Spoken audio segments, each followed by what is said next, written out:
I'll pick up all my pieces for my slash and spread right away. So this is the center front line. It remains at the center. So I'm going to apply my adhesive as it is on the center right there. So I'll be placing it right here, as you can see. Okay, so what I want to do now, okay, please, I want to just start from this line. This base line has to start, because by the time it starts curving right now, we might not have enough space. So let your base line be at the middle of your paper. Okay, so I start all over again with my slash and spread. So this is my slash and spread right now.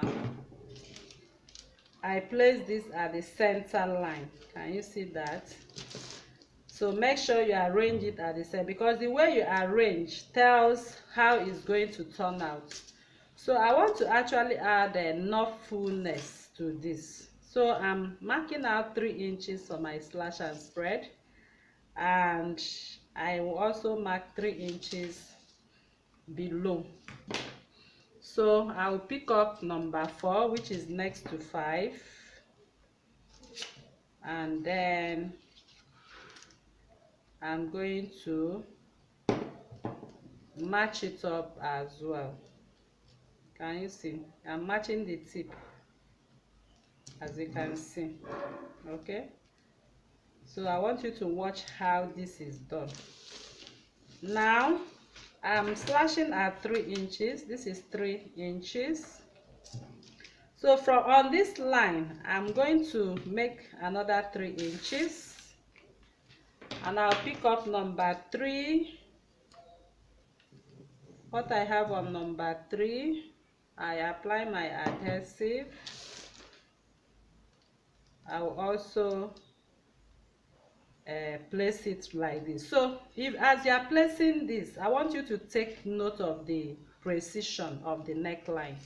Okay, how the neckline is moving. You can see this neckline is moving, tending towards this position. So on that 3 inches, I'll keep pushing. Okay, let me use this part. I'll keep pushing. Can you see what I did? What I'm trying to do is to ensure that the line we have here matches up with the neckline. Remember, the neckline is round, so it goes in like this. Okay, so you don't just go placing your slash and spread anyhow, and that is why I have to come down with my border line. So by the time we start going, it might even get up to this point. So next, I will come on this line. Okay, I'm going to take another 3 inches and I'll make my mark. I'll come in with number 2. This is my number 2, and I'm going to apply my adhesive to it. So once adhesive is applied, I'm going to place on this, but I'll also come back with remember what we are doing. I'll keep pushing on that line. You can see how I'm doing it until it touches that line. So at the end of the day, our neckline is forming already. Can you see? Okay, so then on this same line, okay, I'm going to measure another 3 inches. So this is it, the 3 inches, and I'll come in with the last one. This is the last one. I apply my adhesive to it. So once my adhesive is applied, I'll also come back. I'm coming back with it right here, but then you can see we could have even come down with our paper. Okay, because by the time I push this to match to that point, now we might not have enough of it. Okay, but let us check. Okay, so we are fortunate we had it accordingly. So this is the neckline, as you can see.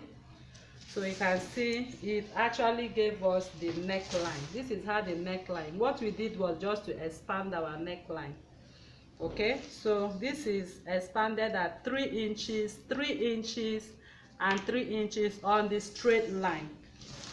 So what does that mean to us? It means we are going to match up all we have right here and gather them back into the original yoke. Can you see? So this is how to go about your slash and spread. So I'm going to cut now on this line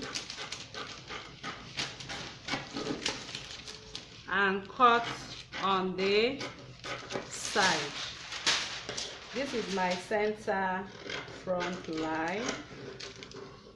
I now take the neckline. So you can see the neckline. This is how the neckline was before we slashed and spread. So this is it. So by the time I run my gather stitches, okay, I'll just bring back what I have right here. Okay, so this is the center front where we want to attach this slash and spread, and this is the upper part. This is the center front. So I'll be gathering or pleating depending on what you want. So once everything is gathered, okay, let me just gather it before. So your gathers will go like this. Okay, I just want to make the gathers in between. We are making every gather, in fact every gather. You know what we are working with right here is pepper. Okay, so this is the pepper we are working with. So by the time you sew in this, it returns back to the natural neckline. I don't know whether you actually understand this. So it returns back. So let me just pleat it for you to see. I'm pleating the 4.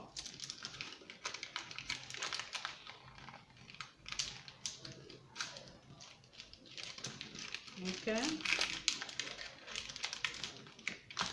you can see I'm bringing them back, removing the what we have on the fullness we added. Can you see that? So if I have to hide the fullness I added, that is the brown pepper part, you can see everything returns normal, giving us exactly the round neckline where you are going to attach your mandarin collar.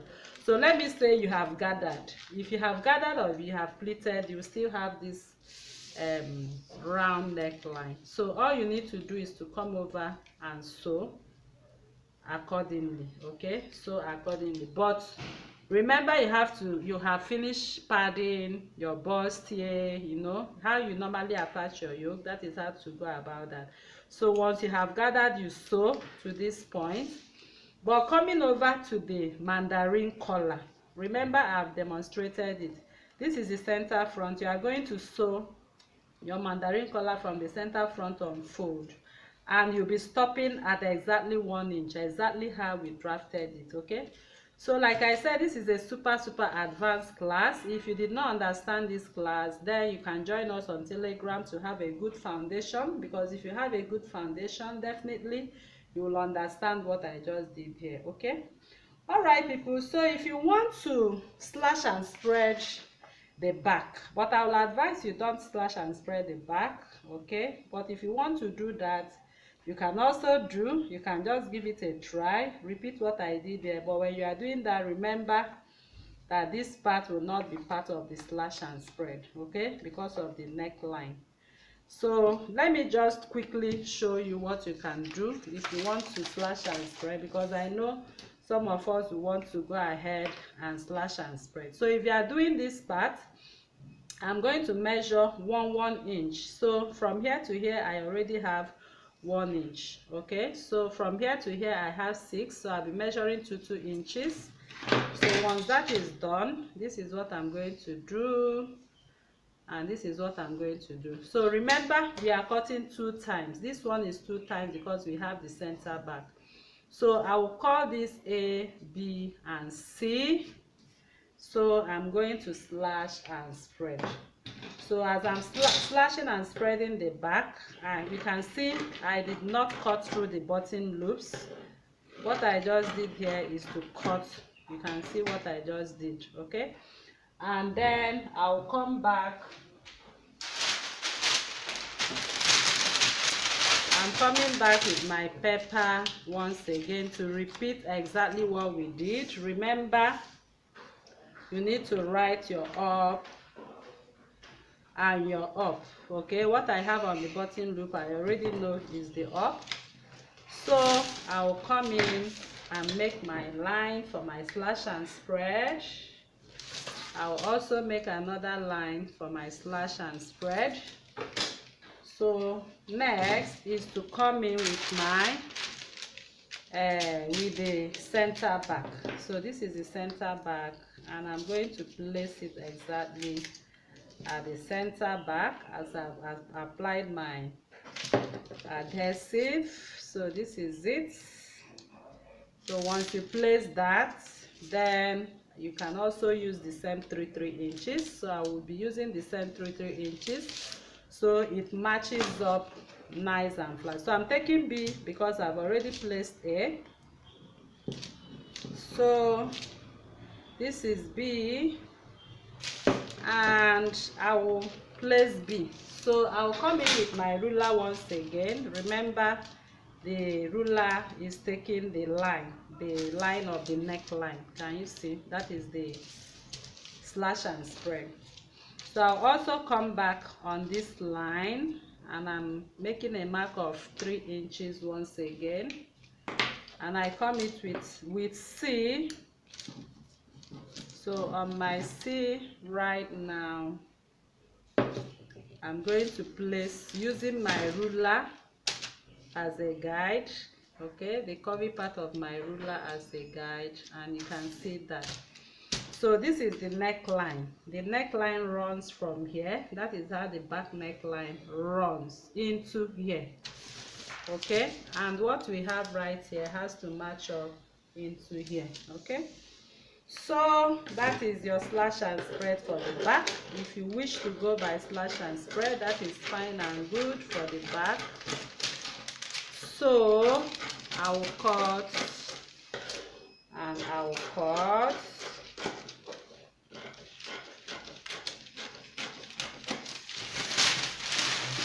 So this is it, and once I bring in the back pattern, I have all of this now.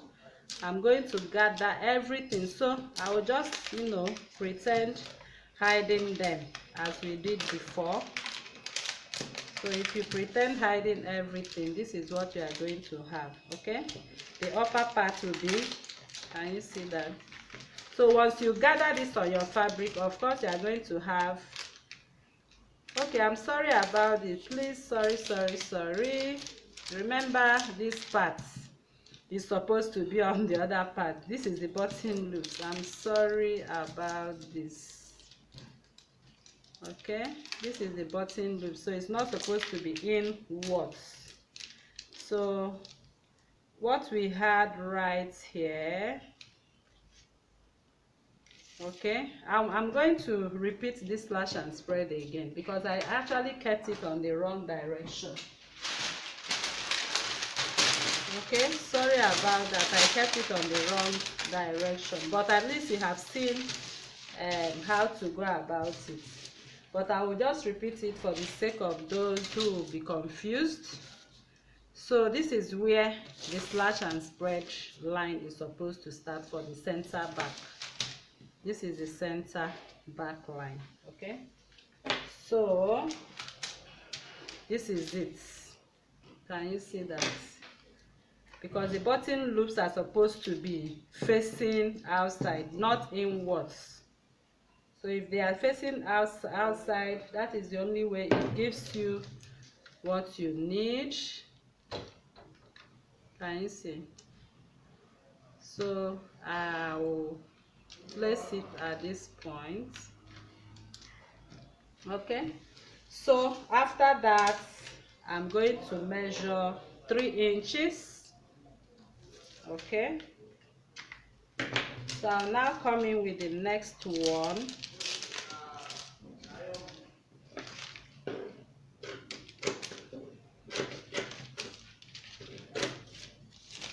So this is the next one. Okay, so I'm going to apply my adhesive to it.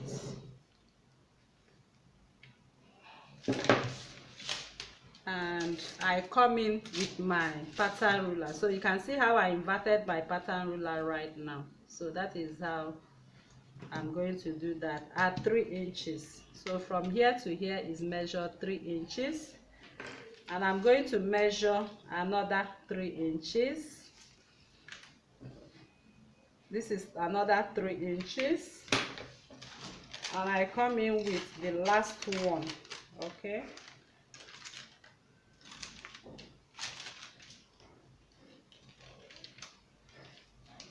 So this is the last one. I'm going to apply my adhesive to it as well.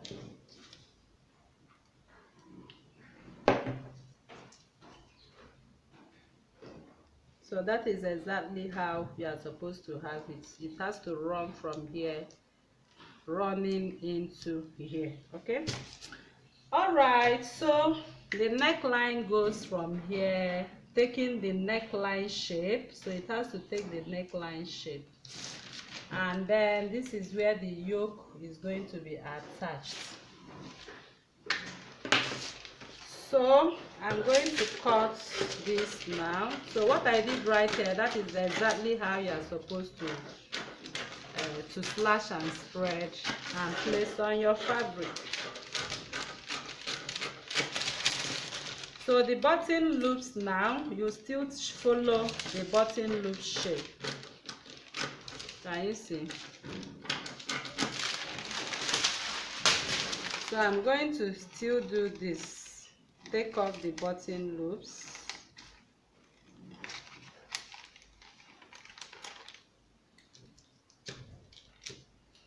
Okay, so once I take off the button loops, I come back with my back pattern, and this is it. I'm just pretending I've gathered. Okay, that is what I'm pretending to do.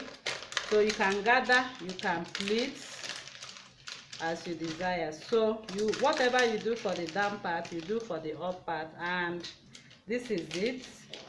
And you still have your button loops while you have your slash and spread. Okay, so that is that, and we are done. Okay, so if you are new to this channel, please kindly subscribe, turn on your notification bell to receive videos like this every day. Like this video, share to family and friends, and drop your comments on the comment section and your suggestions as well. Okay, so thank you for coming, and see you in the next video. Bye.